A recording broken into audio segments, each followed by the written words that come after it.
चलिए, जब हम बजट की बात करते हैं तो हमको पता है कि पूरा इनकम एक्सपेंडिचर का लेखा जोखा होता है बजट।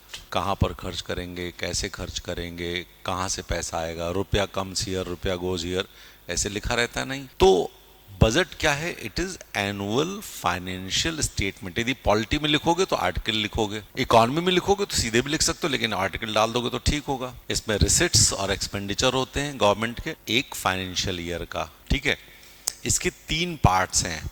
पैक याद रखना, PAC, प्लानिंग, एलोकेशन और कंट्रोल फाइनेंशियल रिसोर्सेस। ठीक है, इसके अलावा गोल्स, एम्स, ऑब्जेक्टिव्स, ये सारी चीजें जो हमने उधर ग्रोथ लिखा है, सोशल जस्टिस लिखा है, वो सारी चीजें इधर आ जाती हैं जो हमको दिखने लगती हैं। बेसिकली जो मैनिफेस्टेशन ऑफ द गवर्नमेंट है वो हमको बजट से दिखता है। Clear?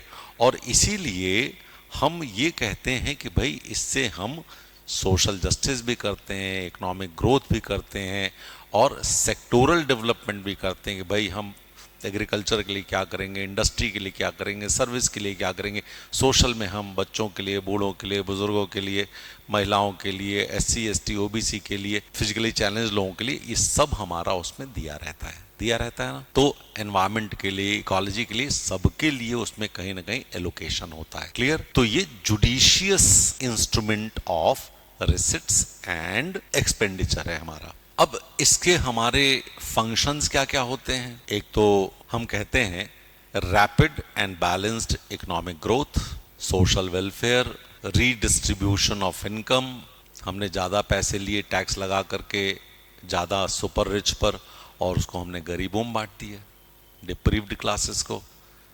Reallocation of resources, economic stability, public accountability of funds, managing public enterprises, coordination amongst various ministries and departments to initiate changes। ठीक है, क्लियर? अब इसमें देखो कुछ चीजें की गई। बजट की शुरुआत तो अंग्रेजों के समय से हो गई थी, आपको याद है। किसने किया था सबसे पहले बजट? किसने दिया था? हिस्ट्री में पढ़ा होगा आपने।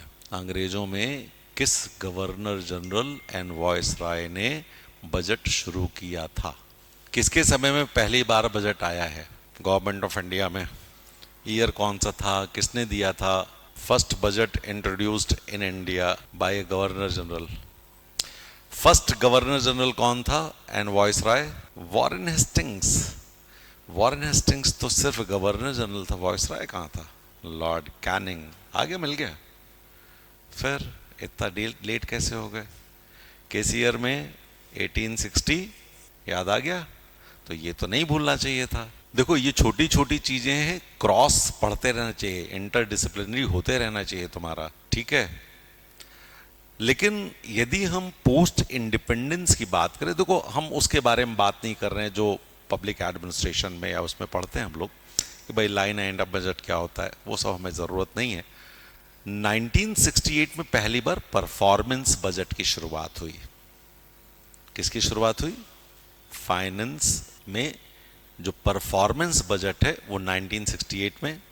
1983 में जीरो बेस्ड बजट की शुरुआत हुई। 1996 में केरल गवर्नमेंट ने सबसे पहले पार्टिसिपेटरी बजटिंग की शुरुआत की। ठीक है, जिसमें पब्लिक से सलाह ली जाती है। 2003 में हमने FRBM एक्ट दिया ताकि हमारे physical deficits with in reach रहें। 2005 में हमने आउटकम बजटिंग दिया। 2007 में जेंडर बेस्ड बजटिंग हुई। 2014 में प्लानिंग कमीशन खत्म किया गया और प्लान्ड एक्सपेंडिचर और नॉन प्लान्ड एक्सपेंडिचर का भी डिफरेंस खत्म कर दिया गया। प्लान्ड एक्सपेंडिचर उसको बोलते थे जो प्लानिंग कमीशन कहता था ये खर्च करना, वो प्लान्ड एक्सपेंडिचर होता था, और जो बाकी होता था वो नॉन प्लान्ड एक्सपेंडिचर होता था। ठीक है, 2016 में रेलवे और जनरल बजट मर्ज कर दिए गए। पहले रेलवे बजट अलग होता था जो एकवर्थ कमेटी के रिकमेंडेशन से किया गया था। ठीक है, ईयर है 1921। ठीक है ना, क्योंकि रेलवे का फायदा सरकार को लेना था, अंग्रेजी सरकार को। तो उसने कहा यार इतना पैसा हमने दिया है तो हमको रेलवे का बजट अलग रखना है, तो वो उसने किया। और 2017 में rationalisation of CSS and their expenditure. ठीक है, क्लियर? तो ये भी अपने को ध्यान में रखना चाहिए। ठीक है, इसके अलावा हम लोगों ने कुछ चेंजेस और किए, जैसे पहले आउटलेज था कि भाई इतना पैसा दिया गया, उसके बाद हमने कहा आउटकम पे आते हैं कि आउटकम क्या मिला। ठीक है, तो अब हम आउटकम बजट पर आ गए हैं। आउटकम बजट 2005-06 में शुरू किया गया कि भाई यदि आपको पैसा दिया गया तो उससे आउटकम आपने कितना लिया। ये इंपॉर्टेंट है क्योंकि पैसा खर्च करना तो बड़ा सरल है, लेकिन उससे निकला कितना ये तो देखना है ना अपने को, तभी तो हम फाइनेंशियल प्रूडेंस देखते हैं इसमें। तो ये भी आप ध्यान रखिएगा। ठीक है, अब जो हम चेंजेस किए गए, बजटरी रिफॉर्म्स कौन कौन से हुए हैं वो देख लेना है। उसमें एक तो प्लान्ड नॉन प्लान्ड एक्सपेंडिचर के डिस्टिंक्शन को ख़त्म किया हमने 2017-18 में। रेलवे बजट का मर्जर किया, विवेक देवराय कमेटी की रिकमेंडेशन थी ये। ठीक है, then capex across sectors, capital expenditure कितना लगेगा ये बताया गया। ठीक है, पहले लास्ट डे ऑफ फरवरी में आता था, 1 फरवरी को बजट आता है। ठीक है, ऐसा इसलिए क्योंकि पहले 28 फरवरी को आता था तो अप्रैल निकल जाता था, तब तक बजट पे डिस्कशन और पूरा पास नहीं होता, तो पहले हो जाता है तो 1 अप्रैल से पैसा मिल सकता है, इसके लिए किया गया, 1 महीने पहले कर दिया गया। याद आ गया आपको? इसके अलावा for efficiency and transparency use of technology, इसमें ऑनलाइन प्लेटफॉर्म बना दिए गए बजट्स के लिए, एग्जीक्यूशन के लिए, मॉनिटरिंग के लिए। फिर PFMS लाया गया, public financial management system, to transfer funds directly from central government to various implementing agencies, ये भी ट्रांसपेरेंसी के लिए है, टू कर्टेल डिलेज है। Then outcome oriented spending. ठीक है, इसका बहुत अच्छा एग्जाम्पल कौन सा है? अमृत। अमृत ये आउटकम पे पूरा चलता है सिर्फ, Atal mission for rejuvenation and urban transformation. ठीक है, then rationalisation of subsidies through JAM trinity and DBT transfer. Clear? अब देखो, लेकिन बहुत सारे इश्यूज भी हैं हमारे पास इस बजटिंग में, और वो इश्यूज कौन कौन से हैं? पहला है बजट फॉर्मुलेशन का इशू।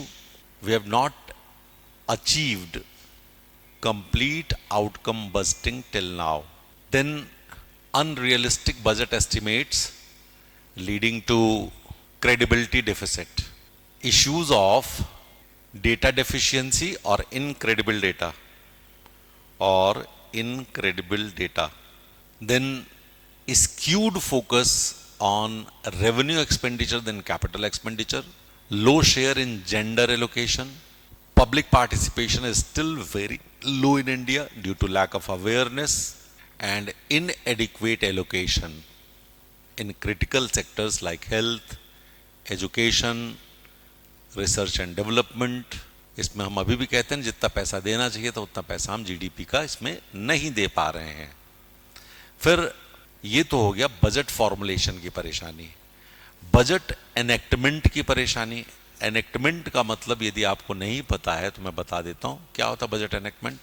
हाँ, इम्प्लीमेंट नहीं, एनेक्टमेंट अलग चीज है, इम्प्लीमेंटेशन अलग है। एनेक्टमेंट का मतलब होता है पार्लियामेंट में उस पर बहस और उसके बाद पास करना, ये होता है एनेक्टमेंट, कि पहले बिल आता है फिर एक्ट बनता है। तो बिल तो बजट है, ठीक है, उसके बाद एक्ट कैसे बनता है? तो limited discussion, lack of expertise, ठीक है, लैक ऑफ अकाउंटेबिलिटी। फिर बजट एग्जीक्यूशन, जो इम्प्लीमेंटेशन आप कह रहे हैं, उसमें एडहॉक प्रोजेक्ट्स अनाउंसमेंट्स, बजट हो जाता है बीच में प्रोजेक्ट्स दे देते हैं। Delays leading to increase in expenditure. March rush, बस मार्च में सारी खरीदारी कर दो नहीं तो बजट लैप्स कर जाएगा, ठीक है। Lack of coordination. फिर एक और इशू है जो है लेजिस्लेटिव रिव्यूज का, वो हमारा report of CAG, post facto analysis, post facto expenditure हो जाता है, जब खर्च हो गया, जब चिड़िया चुग गई खेत अब पछताए होत क्या, ठीक है।